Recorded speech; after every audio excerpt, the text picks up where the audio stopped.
Swaraj news और मैं हूं आपके साथ आरती सिंह आजाद और बढ़ते हैं खास खबरों की ओर। इंदौर में महिला संबंधी अपराध के ग्राफ में लगातार बढ़ोतरी होती जा रही है। इसी कड़ी में एक पीड़िता ने पति सास ससुर के खिलाफ दहेज का प्रकरण महिला थाने पर दर्ज करवाया है। वहीं पति पंजाब का रहने वाला है और पीड़िता के साथ रीति रिवाज के मुताबिक कुछ साल पहले शादी हुई थी। उसके बाद पीड़िता को पति सास ससुर लगातार परेशान कर रहे थे।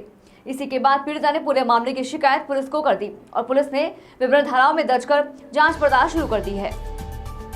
महिला थाने पर एक पीड़िता ने प्रकरण दर्ज करवाया कि उसकी शादी 22 अगस्त 2020 को रितेश कुमार छबीला, जो कि पठानकोट पंजाब में रहते हैं, उनसे हुई थी।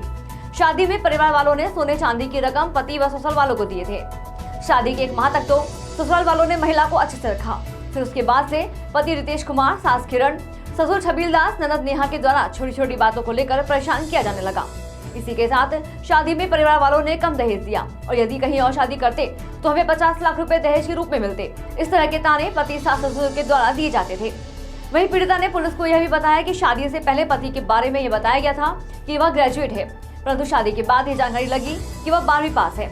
शादी के पहले महिला के ससुर ने यह कहा था कि हमारे घर में नौकर चाकर लगे हैं तो कोई काम नहीं करना पड़ेगा, बस तुम बेटे के ऑफिस के काम में मदद करवाना। लेकिन शादी के बाद ससुराल में ऐसा कुछ नहीं हुआ। वहीं पीड़िता इस दौरान बैंक में काम करती थी, लेकिन शादी के चलते उसने शासकीय बैंक की नौकरी भी छोड़ दी और ससुराल में नौकर की तरह काम करने लगी। महिला ने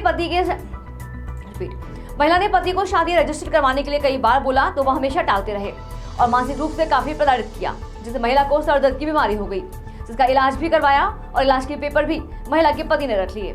महिला का पति कहता था कि तेरे मायके से 10 लाख रुपए लेकर आओ, और जब पीड़िता ने मना किया तो उसके साथ मारपीट की जाती थी।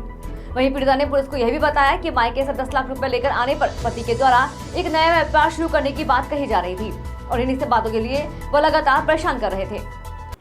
पीड़िता की शिकायत पर पुलिस ने पति के दहेज उत्पीड़न की विभिन्न धाराओं में प्रकरण दर्ज कर जांच शुरू कर दी है और जल्द ही गिरफ्तार करने की बात भी कही जा रही है। दहेज संबंधित प्रकरण दर्ज किया गया है। पीड़िता से बताया जा रहा है कि 10 लाख रुपए की डिमांड की गई है और पीड़िता बैंक में नौकरी करती थी, शादी के बाद बैंक से नौकरी भी छोड़ दी।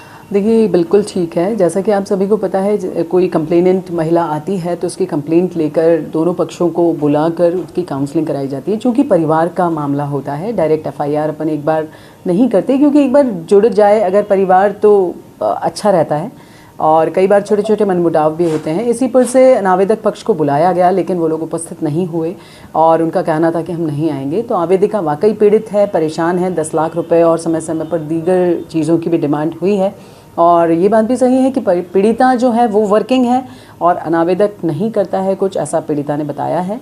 इस पर से एफआईआर हुई है और आगे की कार्यवाही सुनिश्चित की जाएगी। फिलहाल इतना ही। खबरों का सिलसिला लगातार जारी है। बने रहे फिर स्वराज न्यूज के साथ। नमस्कार।